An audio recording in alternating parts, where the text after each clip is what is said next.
I spent 2 years building a revolutionary personal finance app, one that would completely disrupt the market by integrating real-time AI-driven financial planning with a unique user interface. SmartVest wasn't just any app. It was a game changer. Every inch of it, from the user experience to the security algorithms, was crafted with meticulous care. I knew it had the potential to help millions, and that vision kept me up late at night, tweaking, perfecting, and refining. At first, Virotech, the startup I joined, seemed like the perfect launchpad. The company had solid backing, a forward-thinking CEO named Ethan Moore, and a promising tech team that seemed like they could bring any idea to life. What I didn't know was that Ethan wasn't just interested in building something innovative. He was interested in my idea. My name is Sophia Carter, and until yesterday, I was the lead product strategist at Virotech. I had left a secure, well-paying job at FinGuard, a top-tier financial institution, because I saw a chance to create something truly groundbreaking. I'd always been passionate about technology's potential to help people, especially when it came to managing their money. My app, SmartVest, was designed to be more than just a budgeting tool. It would analyze spending patterns, optimize savings, and even predict the best times to invest based on real-time market data. For the first year, I was a force of nature, working day and night to bring the app to life. It wasn't easy. The pressure was immense, but I knew I was onto something big, and nothing could stop me. Ethan would drop by the office occasionally, usually with some vague feedback or suggestions. I was too busy building to pay much attention to it. In hindsight, I should have known that something was off. Ethan wasn't just a CEO. He was a master manipulator. He made it seem like he was fully supportive, like he was invested in my success. But I was naive. I didn't realize that while I was coding, tweaking, and perfecting SmartVest, Ethan was doing something else. He was building his own version. It wasn't until the app was nearly ready for beta testing that I found out. I'd been working on the UI for weeks, finalizing the user experience, when I discovered a strange file on my work server. It wasn't something I'd uploaded. It wasn't even in the format I was familiar with. I opened it, and there it was. Ethan's version of SmartVest. It wasn't a simple imitation. It was the exact same concept, just a little more polished, with a few minor adjustments here and there. I was shocked. I couldn't believe it. I had poured my soul into this project. I'd shared every detail with Ethan, from the app's core, algorithm to the smallest design elements. He had been taking notes all along, pretending to be a mentor, all while plotting to steal my creation. The betrayal stung like nothing I'd ever felt before. But Ethan didn't know one thing. I'd been preparing for this day. I had suspected that something was off for weeks. Ethan's increasing interest in my project, his sudden business trips, and his constant requests for meetings where he'd ask vague, strategic questions, it all added up. So, I'd set up a little trap. A few weeks ago, I had planted a backdoor in the app's source code, one that I knew only I would be able to track. If Ethan had stolen my work, I would have proof. And now, here it was, staring me in the face, the exact same code I'd written with the backdoor I'd installed, fully activated. I couldn't let him get away with this. I'd worked too hard for too long, but I wasn't going to take the typical route of confrontation. No, I had a plan. A trap so well hidden that Ethan wouldn't even know it existed until it was too late. I immediately emailed the company's legal team, attaching the evidence I'd gathered, and I made a call to the press. It wasn't going to be enough to just expose Ethan internally. He had to face the public too. I knew how to play this game. I'd been in the corporate world long enough to understand how the media worked, and Ethan had underestimated me. I packed my things, walked out of the office with my head held high, and waited for the storm to hit. Within 24 hours, the media caught wind of the story. Ethan was forced to answer questions he wasn't prepared for, and his carefully built reputation began to crumble. But that was just the beginning. I wasn't going to let Ethan steal what was mine. I had already started laying the groundwork for a new company, one that would pick up where SmartVest left off. And this time, I would be in control. The first few days after I left Virotech were a whirlwind. On the surface, everything looked normal. Ethan's team was still in the office, still pretending like nothing had happened. But behind the scenes, everything was unraveling.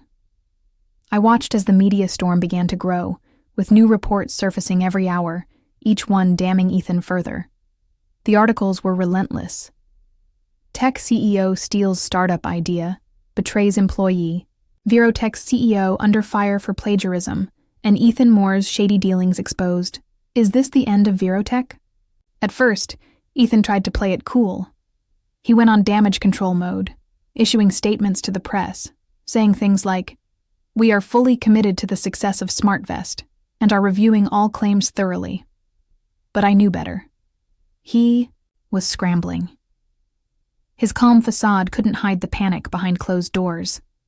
What he didn't know was that I had set the trap perfectly. The back door I had planted in the app wasn't just a way to catch him stealing my code. It was a way to make him face the consequences of his actions. I had rigged the app to automatically send an encrypted report of every unauthorized access attempt to a secure server I controlled, and Ethan, he took the bait. A week after the initial media coverage, I received the first alert. It was a log, entry showing that someone from Virotech's server had tried to access the confidential parts of SmartVest's code, specifically the algorithm I had developed. The access attempt was traced directly to Ethan's personal account. I wasn't surprised. Ethan thought he was still one step ahead. What he didn't realize was that I had set up the system to send that log not just to me, but to several high-profile investors who had once shown interest in SmartVest. I wasn't just getting back at him anymore. I was setting the stage for the ultimate takedown. This wasn't just about stealing my idea. It was about destroying the reputation of a man who thought he could play with people's lives for his own gain. But what I hadn't expected was how quickly the situation would escalate. The investors I'd sent the log to weren't just surprised, they were furious. Some of them immediately pulled their funding from Virotech, while others began publicly distancing themselves from Ethan. Even Virotech's board members, who had once been Ethan's most loyal supporters, started to question his leadership. The cracks in his empire were showing, and they were growing by the minute. I spent the next few days working quietly behind the scenes, making sure I was prepared for what was coming. I knew Ethan would try to retaliate. He was too proud to admit defeat, and I could almost hear his thoughts as he frantically worked to cover up his tracks. But I had something he didn't: time. During my time at Virotech, I had been close with some of the engineers, people who still believed in the idea of SmartVest, but had been forced to follow Ethan's directives out of loyalty to him, or simply out of fear of losing their jobs. I reached out to them discreetly, offering help if they wanted to leave the sinking ship. I knew many of them had been quietly looking for new opportunities, and now was their chance to break free. One by one, the engineers who had worked on SmartVest with me started to reach out. They were just as disgusted by Ethan's actions as I was, and they wanted in on the new project I was starting. I welcomed them with open arms. Together, we began rebuilding SmartVest. But this time, it would be bigger, better, and more secure than ever. I wasn't going to let anyone steal my vision again. Ethan had underestimated how connected I was. His attempts to cover up his tracks only made him look more guilty, and within 2 weeks the pressure was too much. Virotech's investors demanded his resignation, and he was forced out of his own company. The board issued a public apology, acknowledging the theft and pledging to support a new leadership team. But the damage was done. The company was in freefall. The media had already branded Ethan as a thief and a liar. No matter how much he tried to spin it, his reputation was shattered. And I was just getting started. I watched from the sidelines as Ethan's world crumbled. It was bittersweet, seeing him flounder. On one hand, I felt a rush of satisfaction. He'd tried to take everything from me, but now I was taking back control. On the other hand, there was a part of me that felt sorry for him. He had been so blinded by his ego that he couldn't see what was happening until it was too late. But there was no time to dwell on that. The clock was ticking, and SmartVest was waiting to be launched. By now, I had gathered the best minds from my old team, and we were ready to show the world what we were capable of. The new company, Carter Tech Innovations, was born, and with it, a new version of SmartVest, more polished, more powerful, and more secure than ever. But I wasn't just creating an app anymore. I was building an empire, and nothing was going to stand in my way. It was strange, starting from scratch again. When I left Virotech, I thought I was leaving behind not just a toxic workplace, but everything I had worked for over the past 2 years. The sleepless nights, the countless lines of code, the endless brainstorming sessions, all gone in the blink of an eye because of one man's greed. Yet, as the days